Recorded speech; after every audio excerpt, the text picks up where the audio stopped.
So what happens anatomically to your horse when he does put his head down? There's a lot of controversy about the horse putting his head down for developmental purposes, and here we're just going to look at the anatomy of the horse and how he functions. Beginning with the caudal vertebra, these are the vertebrae of the tail. Then we have the sacral vertebra, which are fused.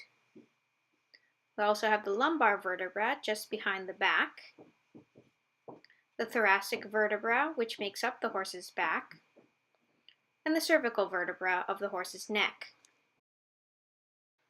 Each vertebra has a spinous process. These processes are shorter or longer depending on which vertebra they are located on. Each vertebra has 4 articular processes. The function of these processes is to link or join adjacent vertebrae together. Each vertebra has a vertebral body. This part of the vertebra is quite thick, and it links to adjacent vertebra in a horizontal plane. A ring runs through each vertebra, which houses the spinal cord. Horses also have intervertebral discs, allowing forward and back movement of the vertebra. This happens when the horse lifts and lowers his head. Also allowing side-to-side movement when the horse, for instance, scratches his side. When the horse is not cared for physically, he goes into mental imbalance because a dropped back causes the horse to be unable to think or to learn.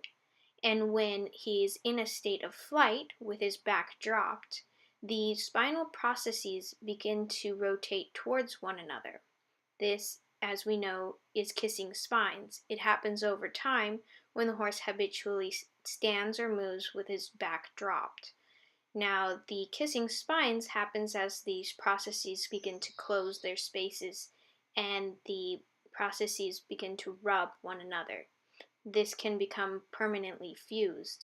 The erector spinous muscles become activated when the horse puts his head down.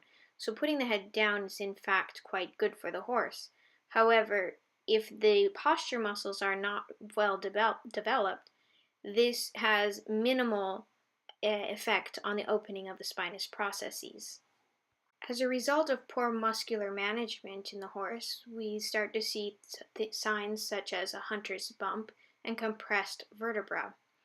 These vertebrae, as I mentioned before, rotate towards one another and begin to see physical signs exteriorly on the horse.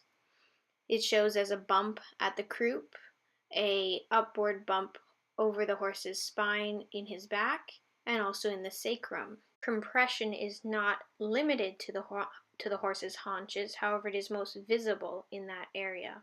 A training program is healthy. It incorporates healthy muscular development and begins with the development of posture muscles. When the posture muscles, or like I mentioned, the erector muscles, are strong, they help open the vertebra. This spacing widens, allowing joint fluid to replace itself, making the vertebral column very healthy for the horse and much less prone to injury.